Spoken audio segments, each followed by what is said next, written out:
Hello guys, welcome to Scholarship Asla. Today I am presenting 48,000 annual scholarship for SC, ST, OBC students of 2025. ഞാൻ ഇന്ന് present ചെയ്യുന്നത് 48,000 annual scholarship four SC, ST, OBC students of 2025 ആണ്. 2025 ഈ സ്കോളർഷിപ്പിനെ കുറിച്ചാണ് ഞാൻ പറയുന്നത്.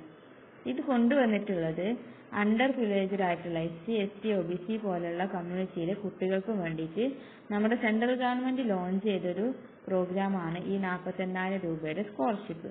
ഇതിന് കുട്ടി should be pursuing higher education or professional course, ഡിഗ്രിയോ പോലുള്ള ഹയർ എഡ്യൂക്കേഷൻ ചെയ്യുകയോ അല്ലെങ്കിൽ വല്ല പ്രൊഫഷണൽ കോഴ്സോ പഠിക്കുകയോ ചെയ്യുന്ന കുട്ടികൾക്ക് വേണ്ടിയിട്ടുള്ളതാണ്. Under this scheme eligible students can get 4,000 rupees per month, totaling 48,000 per academic year. ഈ സ്കോളർഷിപ്പ് പ്രകാരം ഒരു കുട്ടിക്ക് എല്ലാ മാസവും 4,000 രൂപ വരെയാണ് സ്കോളർഷിപ്പ് എമൗണ്ട് കിട്ടുക. എന്ന് വെച്ചാൽ ഒരു ഇയറിൽ 48,000 രൂപ. ഈ 48,000 രൂപയിൽ നമ്മുടെ tuition fee, accommodation, book and other academic expenses ഒക്കെ ഇൻക്ലൂഡഡ് ആവും. പിന്നെ ഇതിന്റെ കീ ഫീച്ചേഴ്സ് ആയിട്ട് പറയുന്നത് annual support of 48,000 rupees for SC, ST, OBC category students. SC, ST, OBC പോലുള്ള കാറ്റഗറിയിലുള്ള സ്റ്റുഡൻസിന് ഇത് 48,000 രൂപയുടെ ഒരു സപ്പോർട്ട്, ഒരു വർഷത്തിൽ 48,000 രൂപയുടെ ഫിനാൻഷ്യൽ സപ്പോർട്ട് ഇത് നൽകുന്നുണ്ട്. It covers tuition fees, exam fees, hostel and stationery allowances. ഇത് ആ കുട്ടിയുടെ tuition fee, exam fee, hostel and stationery ആയിട്ടുള്ള ആവശ്യങ്ങൾക്ക് വേണ്ടി വരുന്ന പൈസയൊക്കെ കവേർഡ് ആണ്. പിന്നെ direct benefit transfer through Aadhaar linked bank account.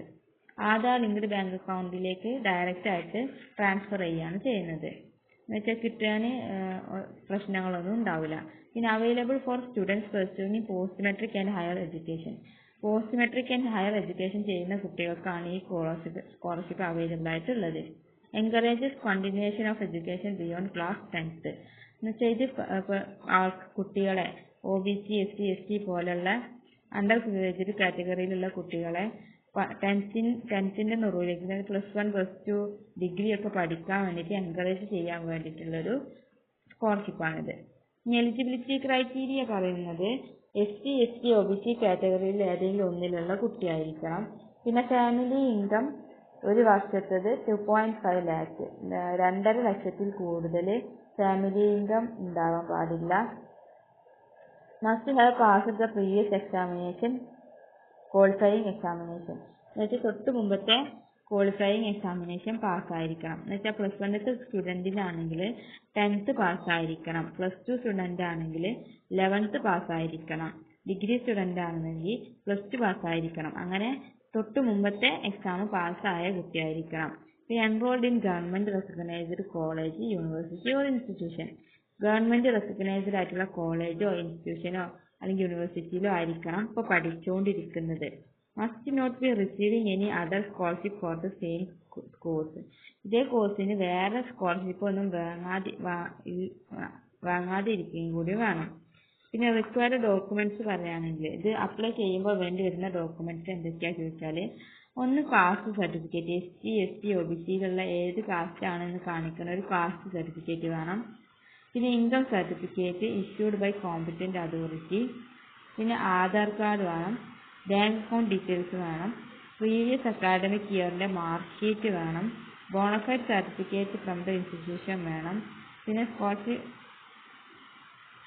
എന്ന് വെച്ചാൽ caste certificate, income certificate, Aadhaar, bank account, തൊട്ട് മുമ്പത്തെ കൊല്ലത്തെ മാർക്ക് ഷീറ്റ്, ഇൻസ്റ്റിറ്റ്യൂഷനിലുള്ള ബോണഫൈഡ് സർട്ടിഫിക്കറ്റ്, ഇത്രയും വേണ്ടി വരും ഈ സ്കോളർഷിപ്പിന് അപ്ലൈ ചെയ്യാൻ. ഇനി സ്കോളർഷിപ്പ് ഈസ് പ്രൊവൈഡഡ് ഫോർ എന്ന് വെച്ചാൽ സ്കോളർഷിപ്പ് പ്രൊവൈഡ് ചെയ്യുന്നത് ആർക്കൊക്കെയാ ചോദിച്ചാൽ പോസ്റ്റ് മെട്രിക്കിൽ 11th, 12th സ്റ്റാൻഡേർഡിൽ പഠിക്കുന്ന കുട്ടികൾക്ക്. പിന്നെ UG, PG, ഡിഗ്രി കോഴ്സ് ചെയ്യുന്നവരിൽ BA, BSc, BCom, MA, MSc, MCom പോലുള്ള PG, UG ചെയ്യുന്ന കുട്ടികൾക്ക് ഇത് അവൈലബിൾ ആണ്. പിന്നെ ടെക്നിക്കൽ ആൻഡ് പ്രൊഫഷണൽ കോഴ്സുകളിൽ പറയുകയാണെങ്കിൽ BTech, BE, MBBS, B.Ed, law, pharmacy, MBA, MCA പോലുള്ള ടെക്നിക്കൽ ആൻഡ് പ്രൊഫഷണൽ കോഴ്സ് ചെയ്യുന്നവർക്കും ഈ സ്കോളർഷിപ്പ് അവൈലബിൾ ആണ്. പിന്നെ ഡിസ്റ്റൻസ് അല്ലെങ്കിൽ ഓൺലൈൻ മോഡിൽ പഠിക്കുന്നതിന് only if recognized by UGC, ICTE. UGCയോ AICTEയോ റെക്കഗ്നൈസ്ഡ് ആയിട്ടുള്ളൊരു സ്ഥലത്ത് നിന്ന് ഓൺലൈനായിട്ടോ ഡിസ്റ്റൻസ് ആയിട്ടോ പഠിച്ചാലേ ഈ സ്കോളർഷിപ്പ് കിട്ടുള്ളൂ. Distance or online mode course ചെയ്യുകയാണെന്നുണ്ടെങ്കിൽ ആ ചെയ്യുന്ന ഒരു സ്ഥലം ഇൻസ്റ്റിറ്റ്യൂട്ട് എന്തായിരിക്കണം, UGC അല്ലെങ്കിൽ AICTE റെക്കഗ്നൈസ്ഡ് ആയിരിക്കണം. ഇനി അപ്ലൈ ചെയ്യാനുള്ള സ്റ്റെപ്സ് എന്തൊക്കെയാണെന്ന് ചോദിച്ചാൽ, ഒന്ന് നാഷണൽ സ്കോളർഷിപ്പ് പോർട്ടൽ വിസിറ്റ് ചെയ്യുക. പിന്നെ register using your basic details and mobile number. നമ്മുടെ ബേസിക് ഡീറ്റെയിൽസ് മൊബൈൽ നമ്പർ വെച്ചിട്ട് രജിസ്റ്റർ ചെയ്യുക. എന്നിട്ട് ലോഗിൻ ചെയ്ത് സ്കോളർഷിപ്പ് അപ്ലിക്കേഷൻ ഫോം ഉണ്ടാവും, അത് ഫില്ല് ചെയ്യുക. എന്നിട്ട് ആവശ്യമുള്ള ഡോക്യുമെന്റ്സ് ഒക്കെ അപ്ലോഡ് ചെയ്യുക. ഈ അപ്ലിക്കേഷൻ സബ്മിറ്റ് ചെയ്യുക. എന്നിട്ട് അത് ട്രാക്ക് ചെയ്യുക. അപ്പോൾ താങ്ക് യു ഗായ്സ്.